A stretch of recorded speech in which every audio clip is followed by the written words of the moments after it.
love that song. Am I on? I'll use the wireless in a minute. Thank you. I love that song because it talks about the paradox of silence, too. When we're silent to injustice, that to me is a silence that is spoken loudly in that particular piece. Thank you, Kong. Love how you sing.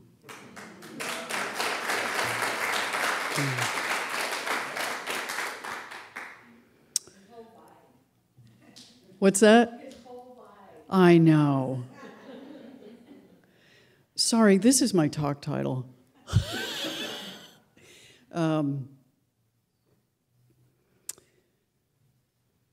Unlearning the fear of the darkness. We could define what darkness is, right? Because I imagine it means something different for everyone. Let me start with a story. Patricia Williams, she's the University Distinguished Professor of Law and Humanities at Northeastern University and the Director of Law, Technology, and Ethics Initiatives. She's way more smart than me already. She has an award-winning column called Diary of a Mad Law Professor. And she appeared in The Nation magazine for 2 decades. I was watching an interview of her with Reverend Dr. Malcolm Clemens Young, and he's a dean at Grace Cathedral up in Northern California. She tells a story of her great-great-grandmother. And she didn't know much about her great-great-grandmother. In fact, her family didn't know anything beyond her great-great-grandmother because her family was born into slavery. And anything past that time, there are no records, except. She didn't know much about this relationship until her and her sister decided to do a little bit of research. Now, this great-great-grandmother was described by family as being lazy and only liking to fish. She didn't talk to anybody. She was very introverted. And it wasn't until they decided to do a little research that they found a contract of sale for her at the age of 11 in the National Archives. She was sold away from her family at the age of 11. She was purchased by a single man who was 30 years old. And by the age of 12, she had a child. She ended up having 11 children by this man, and all of her children were taken away from her and moved into working in the house. This is a plantation structure. And they were taken and moved into the house because they were light-skinned and pretty, as was the day. Her children despised her from the big house because she was operating at sort of the lowest within the structure of a plantation. And her children really never had anything nice to say. The thing, though, is family relationships were disguised, often, within a system of commodification. The ability to buy and sell at the same time ignoring the humanity of a people.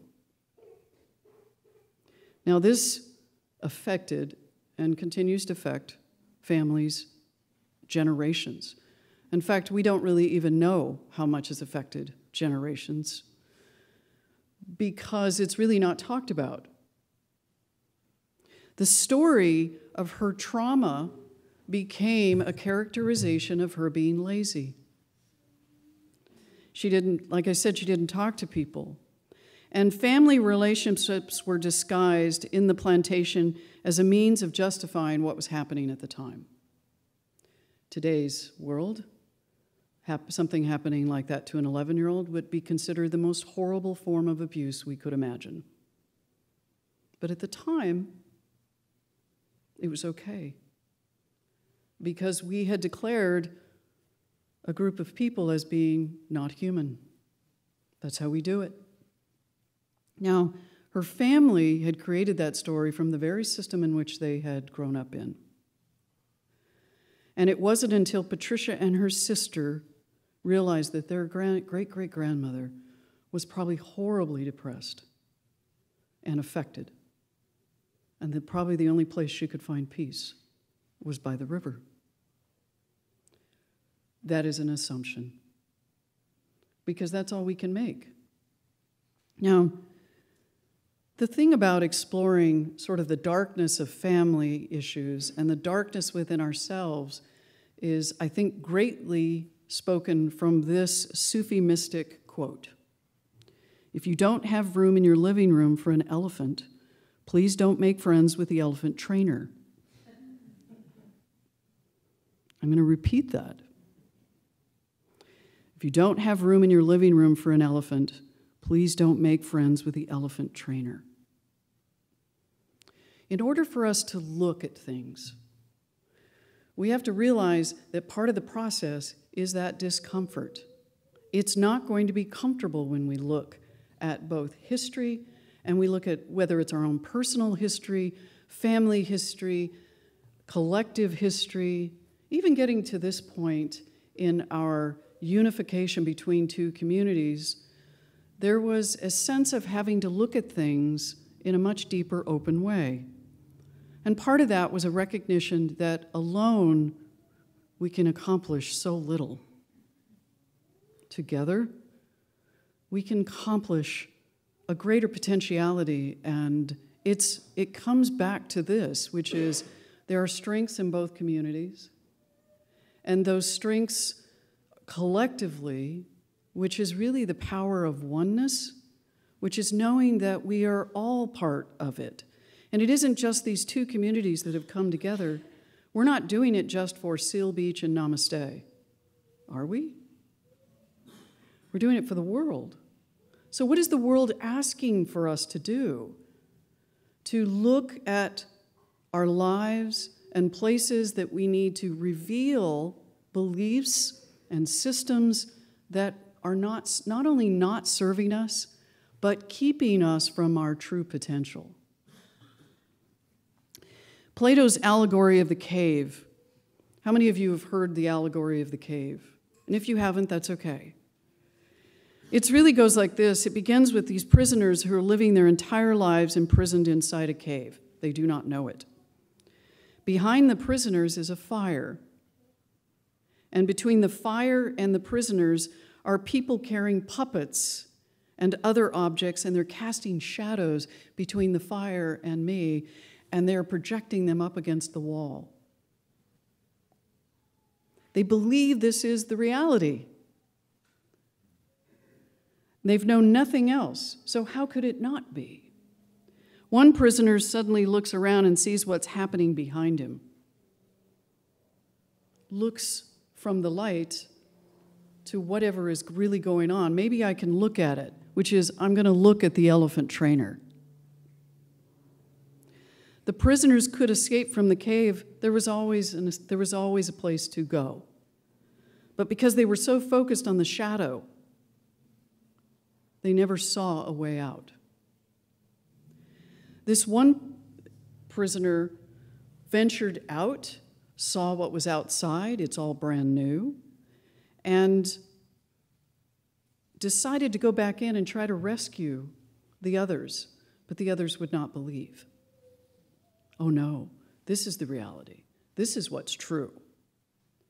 You see, I can't find the truth of my experience, really, unless I look in the darkness, unless I look at really what's going on underneath it all.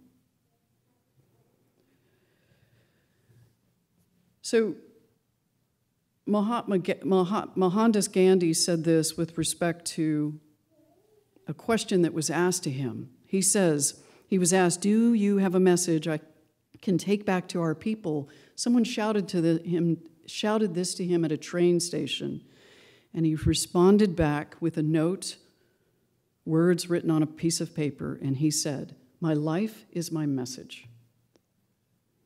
How we live our life is the message that we give out. If we feel afraid, if we feel resistant, it is the message of our life. And it is what we're giving out to the world. It's why I came into spiritual community. so that I could have the people in the same community, a sane community, a community that has a like-minded approach to what we're practicing, that can mirror back to me a greater truth of myself. Not mirror back to me my fear, but mirror back to me potential that will love and embrace the journey of growing. So I liken the journey. How many of you have walked a labyrinth? Oh, you're so good. How many of you have walked a maze? They're different, aren't they? They're very different. Labyrinths and mazes are often confused, but they're not the same. The difference is that a labyrinth has a single continuous path which leads to the center, and as long as you keep going forward, you will get there eventually. A maze is a puzzle, false turns, dead ends. It's built into its design. And mazes have multiple paths which branch off, but you never know if the path you're on is going to make it to the center. In fact, often in mythical stories, the explorer will take a string and will walk that string into the maze, even so they can get back out, without knowing if really the journey that they're taking in that particular path will get them to the center, will get them to the goal. At the same time, here's another difference between a labyrinth and maze. A labyrinth does not have walls or fences that hides the other paths. You can actually see the entire path. Whereas a maze it's usually either made by some kind of shrubbery, like this hedge out here, or a fence, or a wall. So you can't see the bigger vision. You can only see the walls, sometimes the turns. You don't know what's up ahead, which is okay. Even in a labyrinth, you don't know what's going to happen. But I'm going to talk about the journey of the labyrinth in a moment. Mazes have essentially 5 possible purposes: to escape, to get the prize, to trace a path, to be a stage, but mostly it's an escape. If you ever watch movies and you see a maze in there, people are running through the maze trying to find something. I have found that they don't walk, they're running, right? I mean, they're running out of fear. And they're trying to find a way either in or a way out. It just depends. But there isn't an intention of finding self. It's a finding an escape. And I often think about that as life, where when we're in our life, sometimes depending on, like June said, what's your bridge? My bridge is how I see it. And if I'm in a maze, I'm trying to find a way out. And when I'm walking a labyrinth, I'm finding a way in. You cannot get lost in a labyrinth as long as you follow the path. In a maze, you get lost all the time. The path on a labyrinth is mindfulness. It doesn't usually. It's not to trick. It's not a puzzle. It's not an illusion. And so when we walk a labyrinth, let me just see there we go. I want to make sure that was my first slide. We want to make sure that in a labyrinth, when we're walking it, that we're considering that the journey I'm taking is the self-discovery. Now, typically when you're walking a labyrinth, there are 4 things that you consider as you enter a labyrinth. 1, you remember why you're here.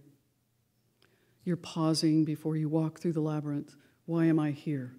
And you may have a question or a concern or something you're holding on to, and you begin your journey. As you get to the center, or as you're making your way to the center, you're releasing the idea that you will not find your way, that it is impossible, that you have to do something else to find it, and you're surrendering to the divine intuition within all of us. When you make it to the center, you receive the gift. And sometimes it's still subtle. It may not still be clear. So you turn and you start to leave. And you walk out with a gift that may not be clear yet, but there's a gift. And finally, as you're walking back out, there's a return that's happening. And the return is the consideration of the gift, what the gift might be, what it might mean. But it doesn't even end as you get back to the exit of the labyrinth. The gift continues from that point on. But it's given you the space, the moment, the time to consider what I'm struggling with, what I have a question about. But unless we actually are willing to go there, what happens to those questions and those issues? Go ahead. They do, they become embodied. They manifest as how we treat one another. They manifest as how we treat ourselves. They manifest in a whole slew of ways. The key is, am I willing to take that space and that time to go within? Because a couple of weeks ago I was giving a talk I was using Alice in Wonderland as the metaphor of life, and the point of the matter is, it's pretty crowded in here. Anybody else not feel like it's crowded in here? Is it completely clear? Even in meditation isn't completely clear. But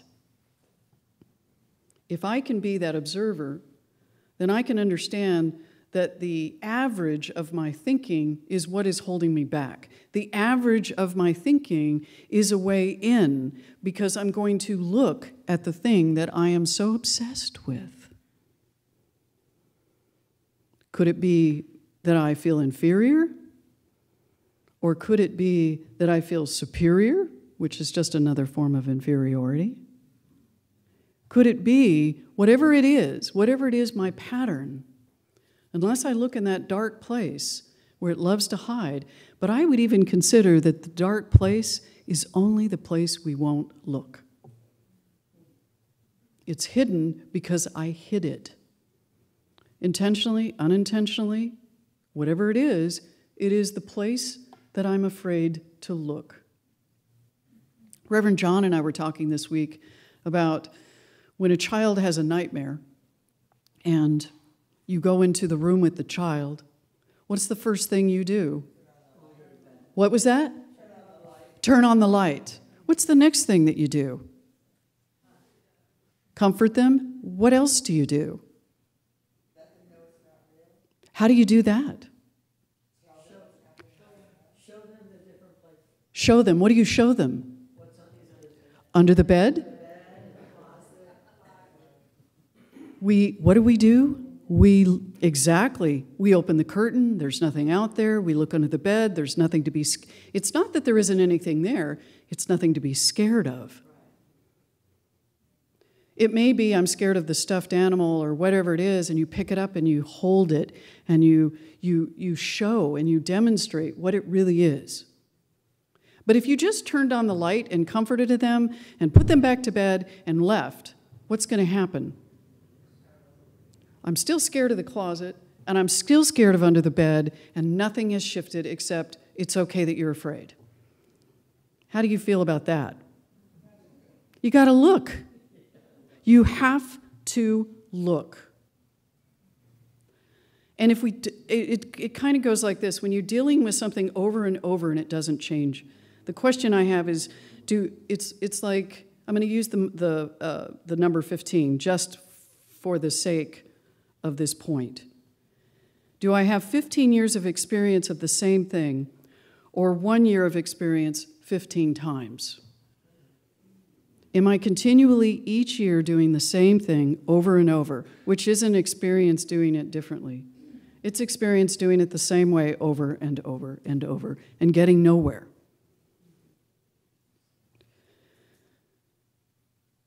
Am I doing my life in a revolutionary, evolutionary way? Or am I just sort of succumbing to my adaptive personality, which in the ego, what that means is my ego just does a masterful job of hiding. I just adapt. I walk in and I'm the person that I think people want me to be. I'm the person that I think I should be, rather than I came here to be me. All of me. Courageous, sometimes inappropriate, wonderful, exciting, unique, talented, gifted me. And when will I do that? Am I waiting, that 15 years of doing the same thing, am I waiting for something to happen?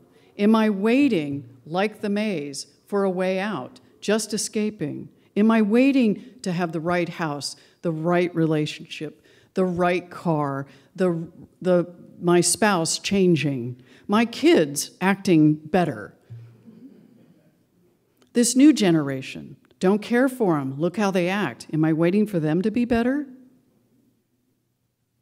They're doing just fine. They're being who they need to be in a world that we created. This world we're living in, we created. And they're operating in their way through a world they didn't create. They will create the world for the next generation. We are here to be better at being ourselves, to evolve, to unlearn what we have learned about ourselves and others along the way. We aren't missing anything in our lives, but we are missing someone. It's us. We cannot find us in the conventional way. We must go where we haven't gone. As we go through this unification, we cannot go and look backwards and say, oh, that's the answer. The way we've always done it. The world is gone. That world is gone. We are forever changed. We have to open up to intuitive wisdom.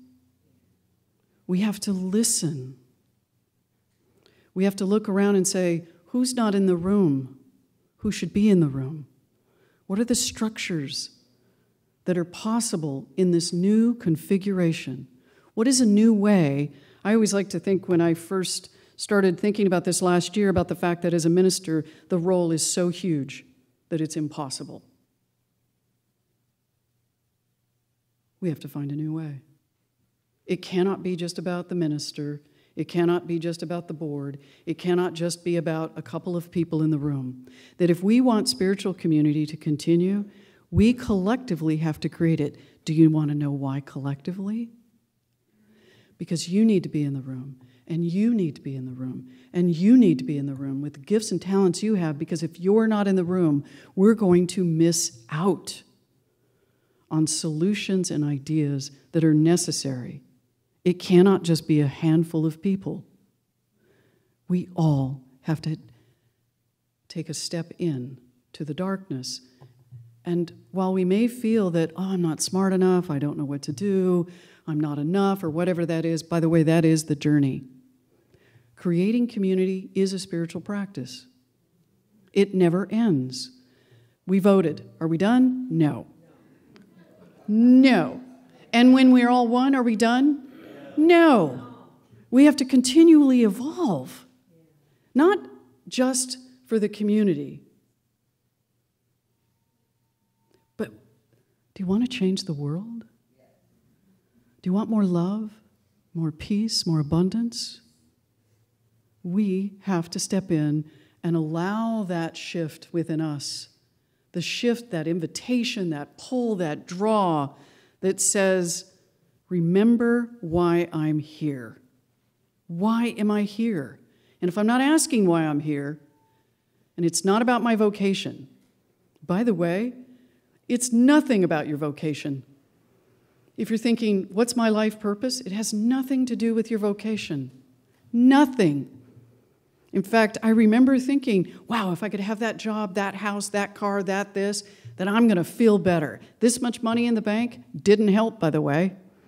Got the job, got the house, got the money, got the car, got that, got this. Still me. Still me. Because it's not that stuff.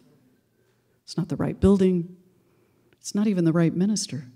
It's not the right board. It's the right us. It's us. And if it isn't us, who's going to do it? You don't want me doing it. You don't. Why don't you want me doing it? Because then it's mine. And it's created just from me. And it's only my idea. And I'm sorry, that's not enough. I'm okay with that. Because it shouldn't be. We didn't come here to do this alone.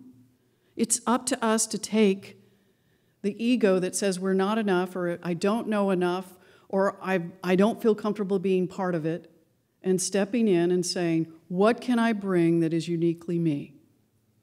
What can I bring? And then pause. Pause. And we listen. We take the class, the workshop. How can I be with one another? How can I encourage Mike to speak? How can I encourage June to speak, and Rachel to speak, and Donna to speak, and Eileen to speak, and Floranne to speak? Oh yes, Floranne. There's some wisdom in there. Is there wisdom in Floranne?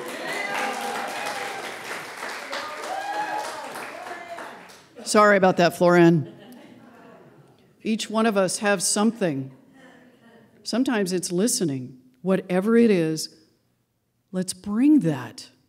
Let's bring that. Let's remember, like the labyrinth, let's remember why we're here. Individually, you have purpose. It's great. I feel it. Let's release what's in the way. And if we don't know how, ask. Practitioners, raise your hand. Guess what these folks do? They help you with that. They are your spiritual coaches. Stop trying to do it alone. Please. I always think of my own life as a miracle because at some point I realized I wasn't alone. It is a miracle. It's a miracle for me to be standing here. We reach the center. We receive all the gifts that each one of us bring, including the gift we bring. And then we return. And that return is allowing that gift to be embodied, and we share that gift with each other. The only solo part of this journey is willingness. That's it. My own willingness. That's it. That's all you need. Is that simple? Is that easy? No. I just want to see what else I have up here. Ernest Holmes says, ignorance stays with us until the day of enlightenment, until our vision toward the Spirit broadens and casts out the image of a no longer useful littleness. What we now experience, we may cease experiencing if we have the will and the imagination to set our vision in an opposite direction and hold it there. It is the office of imagination to set the vision. It's what we have to do. The intention today is an invitation. I want you to consider it through the week. Will you do that? Yeah. Okay. What are you going to consider? What's my intention? Remember why I'm here. Have a willingness to create the community that is now what we're here to create. Not the one from the past, the new one. And it's not great because it's new. It's great because it's us. That's why. So let us pray.